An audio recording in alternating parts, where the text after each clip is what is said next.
يا صباح الفل والجمال على احلى اخوات واحلى اصحاب، يا رب تكونوا كلكم بالف خير. عارفه ان انا اتاخرت عليكم ورقبتي قد السمسمه اقسم بالله، بس غصب عني كان عندي دور برد شديد قوي والولاد كانوا عيانين، وعايزه اقول لكم كان البيت كله كده عايز يخش المستشفى، نقعد اسبوع في المستشفى وبعدين نطلع، بس غصب عني حرفيا دوت سبب تاخير عليكم في تنزيل الفيديوهات. انا عارفه ان انا داخله على 6 ايام اهو ما نزلتش الفيديوهات، وكمان بمنتج الفيديو ليكوا اهو، وممكن يقعد كمان يعني يومين 3 كمان لما ينزل على القناه، لان انا عندي الواي فاي فيه مشكله شويه، فعارفه ممكن اخش في اسبوع واكتر كمان، فاعذروني والله سبب تاخير عنكم ان انا كنت تعبانه.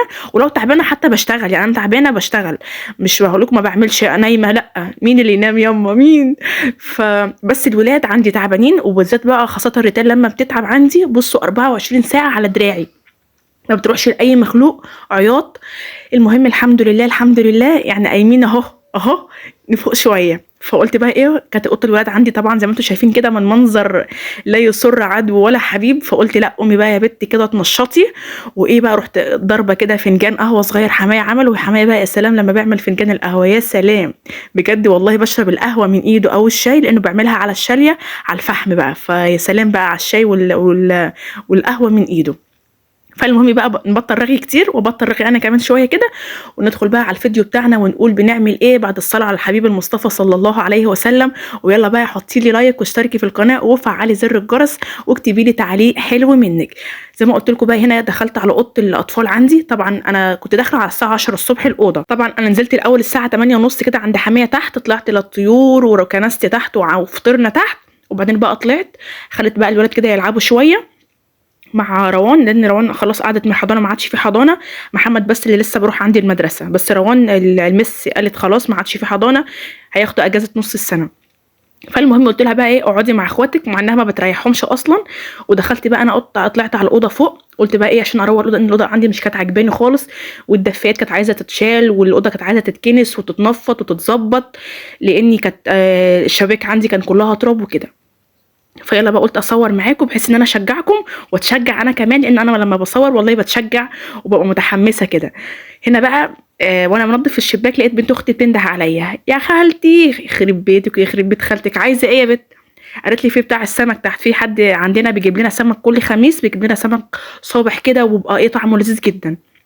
انا بقى كنت موصياه ان يجيب لي 2 كيلو سمك شبار اللي هو الصغير ده، عشان طبعا هشويه.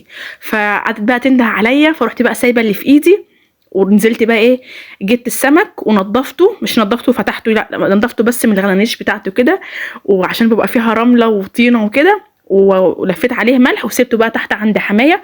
قلت بقى لما اخلص الاوضه عندي فوق الاول ابقى انزل بقى ايه اروق ابقى انزل قصدي اروق ايه، بس ابقى انزل اشوي بقى السمك ونعمل بقى الغدا بتاعنا، نشوف هنعمل غدانا ايه.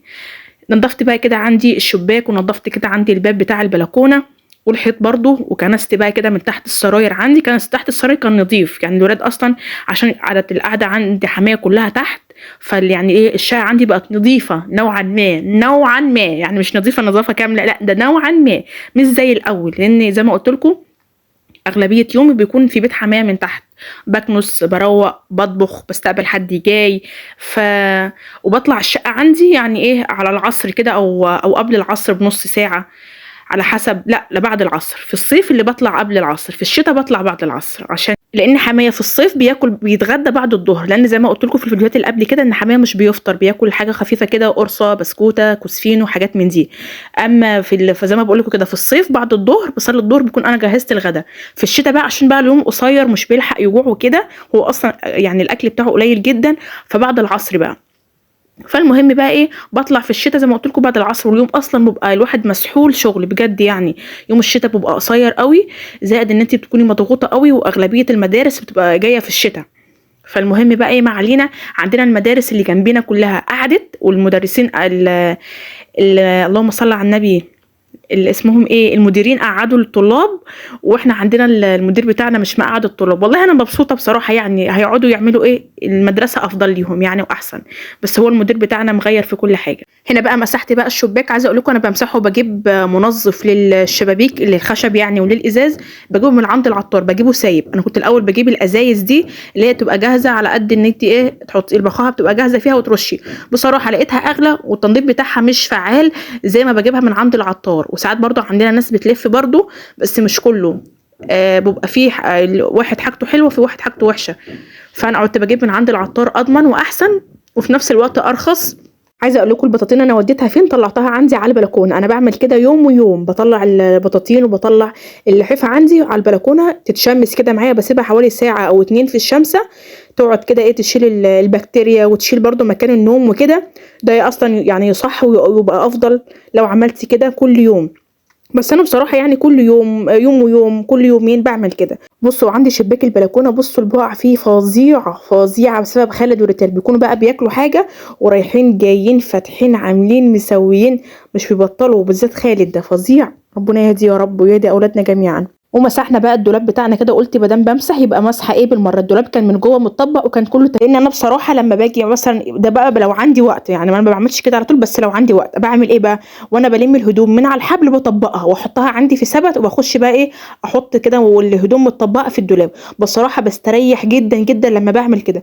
بس زي ما بقول لكم لما يكون عندي وقت، مش عندي وقت بقى هعمل بروح حاطه راميه الهدوم في الارض، وبتيجي بقى مره على مره بيكون بيتقوم عندي جبل هدوم قد كده عاوز يتطبق، فبضطر بقى ان انا اطبقه. وانا كمان بقى مش باهدى كده اروح بقى اطبق اللي في الارض بس، لا ده انا بروح بقى هدى الدولاب اللي متطبق واللي مش متطبق وارجع اطبق، فبياخد معايا بتاع ساعتين 3 في الدولاب.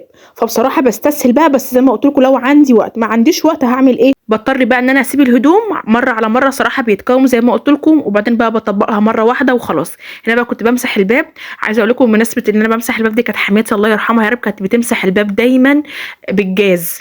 فاقول لها تقول لي الجاز يعني حلو للبيبان جدا. الله يرحمها كانت بتعمل كده، بس انا بصراحه مش بحب ريحه الجاز، مش بطيقها. بستفرغ دغري لو شميت ريحه الجاز.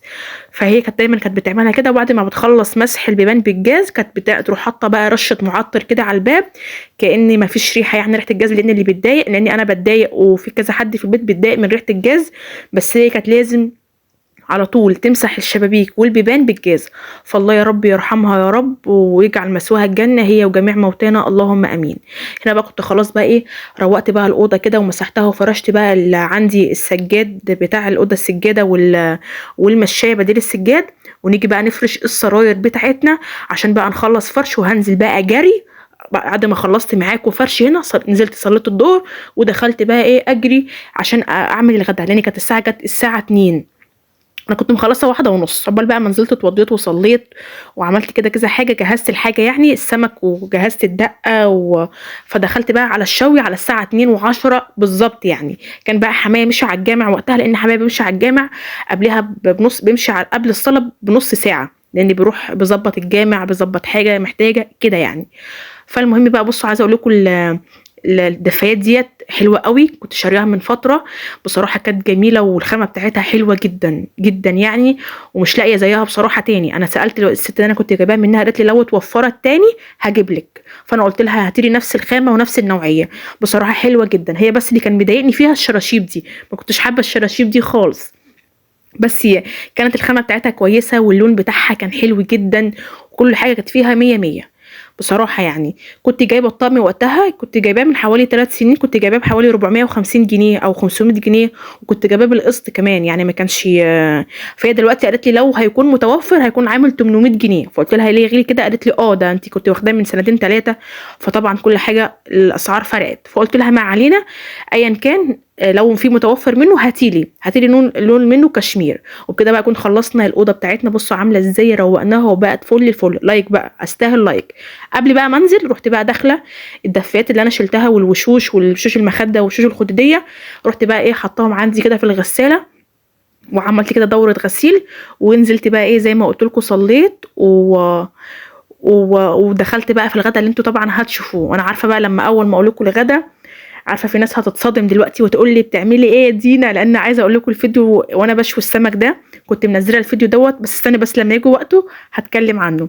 هنا بقى خلصت حطيت الدوره عندي الدفايات والوشوش وكده، وجبت بقى الاكسجين هبدا احطه. بصوا عايزه اقول لكم اول مره اجرب الاكسجين، لان انا كنت رايحه اجيب اللي هو الاوكسي اللي هو البودره ما لقيتش. فقلت انا كان عندي بقى هدوم متقومه، فقلت لا مش هفضل. فجبت اللي هو اللتر ونص او ال2 لتر دوت ب 165 جنيه. فقلت اجرب، بس بصراحه هو حلو جدا بينضف زي الاوكسي اللي انا بجيبه، وبس دوت ان زاد عنه ان الريحه بتاعته بتفضل في الهدوم دايما عندك يعني. تمام. نزلنا بقى ودخلنا بقى زي ما قلت لكم انا عملت ايه، ودخلنا بقى على الغدا. بصوا ده كان غدانا شوي السمك.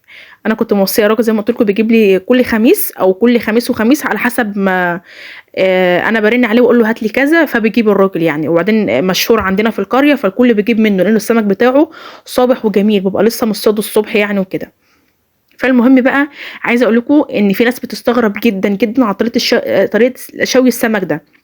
ولما عملت فيديو قبل كده ونزلته عندي، نزلته على التيك توك ونزلته على كواي، عايزه اقول لكم على التيك توك جاب 3 مليون ونص مشاهده في يومين حرفيا.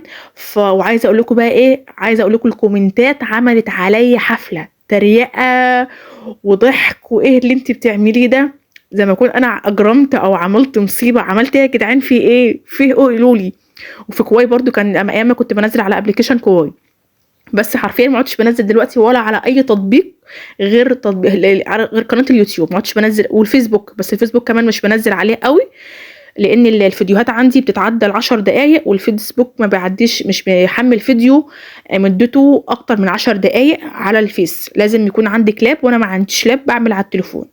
فلما ربنا بقى ييسر ويعمل كده نبقى نجيب لاب ونبقى ننزل. فالفيديو بقى اللي بيكون عندي يعني اقل من 10 دقايق فبنزله على الفيس، اعلى من كده مش بينزل اصلا. فالمهم بقى عايزه اقول لكم الكومنتات عملت عليا حفله. انت بتشوي السمك كده ليه؟ هو البيت هتبقى ريحته ايه اللي هيخلي البيت ريحته وحشه؟ وحتى لو البيت احنا بنحبه يا جدعان، احنا بنحب السمك ده قوي، ومش بحب اشويه في الفرن بصراحه لانه بحس ان هو بينشف في الفرن. انا جربته ولقيته بينشف، لما بعمله كده على الصاج عندي كده بيبقى طعمه لذيذ وبيفضل طري وجوسي كده وطعمه ملوش حل. وبعدين بعد ما بخلص بروح رشه كده رشتين معطر وخلاص، ولا كأني في اي حاجه كانت لا شوي سمك ولا اي حاجه. وبعدين بكون مشغله الشفاط ومشغله الشباك برضو فاتحاه، عايزه اقول لكم الريحه يعني بتطلع بعيد يعني مفيش اي حاجه. فعايزه اقول لكم حرفيا شبعت كومنتات تريقه، بس انا والله مش كنت بزعل لان طبعا كل واحد، لدرجه كمان ان في ناس عملت عليا رياكت بتعيب على طريقه السمك ده على التيك توك وعلى كواي فعلا. بالصدفه كنت بقلب لقيت ناس عاملين رياكت، واتفاجئت ان هم عاملين رياكت عليا وانا بشوي السمك ده. الكلام ده من حوالي سنتين بالظبط. فقعدت اضحك والموضوع مش فارق معايا بجنيه عادي، اللي يتريق اهم حاجه انا اكون مبسوطه ومرتاحه ان انا بعمل حاجه، لان انا ما بعملش حاجه غلط، حاجه احنا بنحبها وبناكلها. وبعدين السمك في ناس برضو قاعده تقول مش بتفتحوا السمك ازاي؟ ليه؟ دوت سمك شبار وبالذات بيكون لسه جايبينه طازه مش بيتفتح. حابه انت تفتحيه افتحيه عادي، في ناس بتفتحه عادي بس احنا دارين عليه مش بنفتح بطنه. دي حاجه. الحاجه التانية بيقولوا عليه محروق، مش محروق، طبقه الرده اللي عليه هي اللي بتكون واخده لون، بس لما تيجي تقشريه بتلاقيه الطبقه دي بتطلع معاكي بكل سهوله، لانك لو نضفتيه السمك هيلزق. الطبقه اللي على السمكه دي القشره دي لو نضفتيها وشلتي الحاجه اللي عليها دي هتلزق معاكي على السمكه فمش هتعرفي تاكليها. اما كده لما تيجي بقى تمسكي كده تحوشي منه القشره بتلاقيها بتطلع معاكي بكل سهوله، واللحم بتاعه ما بيكونش محروق ولا اي حاجه. المفروض ان انا كنت فتحت معاكم واحد بس انا بصراحه كنت فمش عايزاكم بقى انتوا كمان تتريقوا عليا على طريقه السمك. كل واحد حر يا جماعه في بيته، يعمل اللي يريحه ويعمل اللي يحبه، بدل مش اذي حد يبقى ايه كل واحد حر في بيته. قالت بقى طبعا كده بطاطس برضو، وهنا بقى كنت عملت الدقه بتاعت السمك كنت مجهزاها اصلا قبل ما اشوي السمك. المفروض اصلا ان انا بعمل ايه، ان انا لما باجي اشوي السمك بطلعه من على الصاج بحطه في الدقه، بس انا قلت هخلص عشان التصوير وكده. الدقه بقى دي بتبقى عباره عن توم وعباره عن فلفل وعباره عن طماطم. في ناس تانية وعصير ليمون وبهارات بقى كمون وكزبره وملح وشويه زيت عادي تمام كده وعصير ليمون بس كده، وبقلب كله في بعضه وبحطها كده عندي، وبزودها طبعا ميه، طبعا اكيد يعني بزودها ميه عشان تبقى خفيفه معايا بالشكل ده كده، وبغطس بقى فيها السمك بتاعي. وممكن تعملي الدقه بالشكل ده كده وتزوديها وتحطي السمك تغطسيه فيها، في ناس شفتها بتعمل كده بس انا بصراحه ما بحبش الخطوه دي، انا بحب اغطسه وبعدين اطلعه عندي في طبق خارجي، وبعدين بقى بسيب برده طبق الدقه برده بنغط منه كده لما بناكل السمك. فطبعا كل واحد يعمل اللي يريحه. وبكده بقى فيديو النهارده يكون خلص، اشوفكم ان شاء الله في فيديو جديد.